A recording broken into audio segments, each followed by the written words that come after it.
l'actualité du régime de l'auto-entrepreneur, elle est triple. La première a été une actualité mise en place à l'initiative d'Hervé Novelli, destinée à rassurer le monde des artisans. L'idée étant d'imposer, entre guillemets, à l'auto-entrepreneur exerçant une activité artisanale qu'il fasse état et justifie des qualifications préalables nécessaires à l'exercice des activités artisanales. Le second point a été d'imposer à l'auto-entrepreneur artisan qu'il s'inscrive, même gratuitement, au répertoire des métiers, bouclant ainsi une démarche logique où on fait de l'auto-entrepreneur un entrepreneur artisanal à part entière.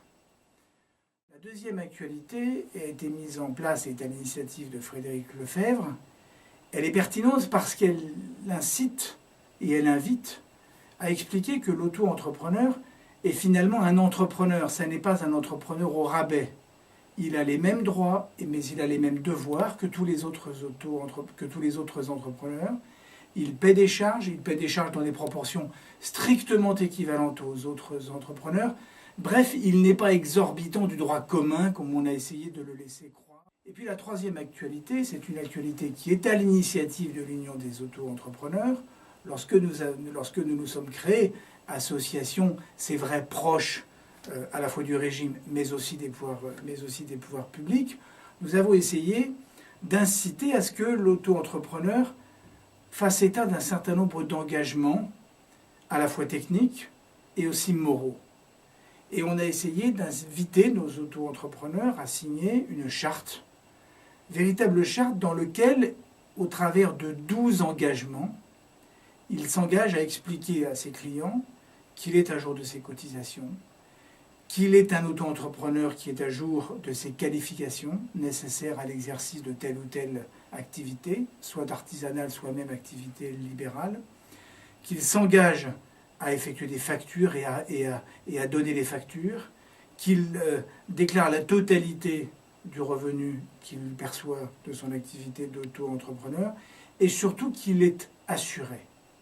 Donc il doit pouvoir, grâce à cette charte, et son client est en droit de l'exiger, il peut prouver qu'il a une assurance responsabilité civile professionnelle qui rassure le client. L'idée étant qu'aux côtés de cette charte, un certain nombre d'acteurs, et notamment les assureurs et des banquiers, mais aussi les experts comptables et les chambres de commerce, se sont engagés à un certain nombre d'actions pour justement donner à l'auto-entrepreneur qui s'engage sur cette charte, qui adhère en quelque sorte à l'UAE, eh bien lui donner les moyens de sa politique.